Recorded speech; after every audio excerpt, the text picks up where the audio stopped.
Muy buenas noches. Damos inicio a esta meditación desde las catacumbas, reflexionando sobre la dificultad al día de hoy de ser cristianos coherentes con nuestra fe. Es necesario entrar en esta meditación y para esto voy a utilizar algunas palabras de un gran escritor, Vittorio Messori, entrelazadas con varios apuntes. Responder en sentido positivo por la fe es hoy bastante menos fácil de lo que podían pensar en otro tiempo los cristianos. De la política a la economía, de la ciencia al arte y a la propia cultura en general, todo lo que cuenta en el mundo se ha desvinculado de la dependencia cristiana y parece que le va de maravillas. Solos, sin necesidad de bautismos, muchos de ellos forzosos, casi siempre meramente exteriores, sin la molestosa presencia a su alrededor de todo lo que recuerde a cristianismo. Y frente a esta realidad, las advertencias en la Iglesia Universal sobre el incesto, el aborto, el homosexualismo, el divorcio, el lesbianismo y otros problemas fruto de una sociedad que pierde de vista una sana antropología, se basan en una preocupación legítima de lo difícil que resulta para el común cristiano el ser coherente con su fe en un mundo cada vez más hostil. Dicho esto, vamos por mal camino, y es que de esta aventura llamada vida nadie va a salir vivo. Nacemos ya perdidos, desde la cuna nos convertimos en condenados a muerte, en un mundo que desconoce la institución de la gracia. No quiero pasar por un doctor, soy tan solo uno más que se hace en voz alta las preguntas que otros se hacen en voz baja. Trato de mirar los signos de los tiempos, aferrándome al único oficio que Dios me ha dado, y que consiste no en enseñar, sino en informar, no en demostrar, sino en contar. Lo que les estoy contando hoy noche no lo he editado para parecer un buen cristiano, sino porque veo en el ser cristiano un valor extremadamente positivo. Recordemos que el olvido o la negación de la realidad no contribuye a mejorar la vida, al contrario, la deshumaniza. Hoy se marcha contracorriente de los valores cristianos que habían sido asimilados por Occidente y se niega la protección y la integridad de la vida humana, desde la concepción hasta la muerte natural, y también se niega y amenaza a la familia fundada sobre el matrimonio, el único posible, entre un hombre y una mujer. Estamos ante el desatino antropológico en el que se abandona la concepción del hombre dotado de una naturaleza específica, dirigida a un fin, para sustituirlo por varias ideologías. Nuevos paradigmas de familia, de género, de derechos humanos, de salud, de religión, de economía, etc.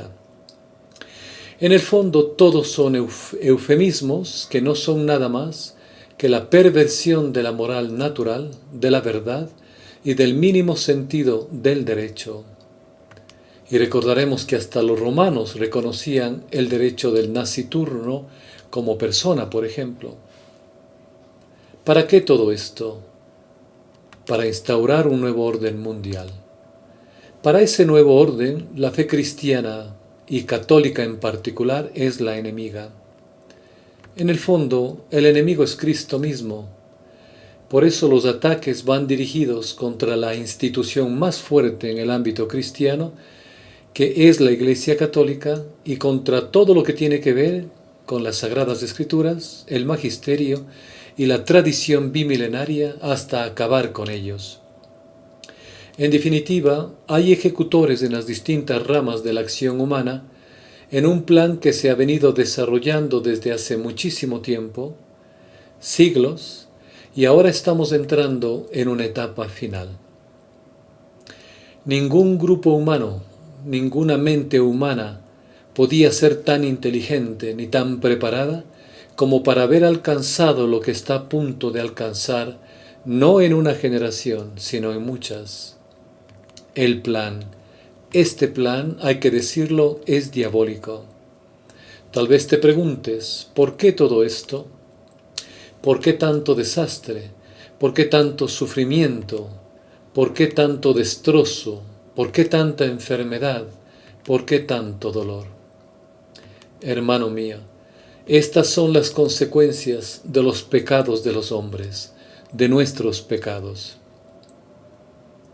Para terminar, quiero guiar estas conclusiones tomando las palabras de un respetable periodista francés, André Frossard, que era un joven hebreo, ateo, y él nos dice, abro comillas, desde hace 40 años, desde cuando me hice católico, sin haberlo buscado ni siquiera deseado, trato de convencer a mis hermanos en la fe, y sobre todo a los sacerdotes, teólogos y obispos, de una verdad elemental y demasiado olvidada, que cuando se sabe que hay otro mundo, que la vida continúa eternamente, hay que decirlo, que cuando se sabe que no hay ni habrá en la tierra otra esperanza para el hombre fuera de la esperanza cristiana, hay que decirlo.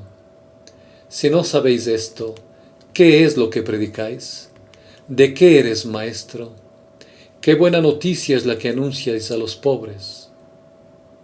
Es un hecho objetivo el que sólo la Iglesia puede presentarse como banco de la esperanza, de la vida y de la vida eterna. En estos tiempos, quien acude a la ortodoxia, aunque sea posconciliar, corre el peligro de ser sospechoso de varias culpas: conformismo, cerrazón mental, superficialidad, ausencia de fantasía creadora. Estamos asistiendo en realidad al curioso equívoco por el que hoy es considerado valiente quien se adecúa al conformismo del momento, a las modas que impone el mundo o a la falsa obediencia. Y, sin embargo, hoy lo que se necesita es más coraje para hacer frente a las modas y leyes perniciosas que tratan de restarle adeptos a la Iglesia de siempre. Dolorosamente y encima de los ataques que reciben casi siempre los católicos, nos interrogamos si la Iglesia colma todos nuestros anhelos. Pero, ¿nos preguntamos acaso si satisfago yo los anhelos de la Iglesia? Siempre decimos, la Iglesia debería, los curas deberían, y raramente nos damos cuenta de que lo correcto sería, en todo caso, yo debería. Christus vincit, viva Cristo Rey. Desde las catacumbas, hasta la próxima semana, si así Dios lo permite. Muy buenas noches.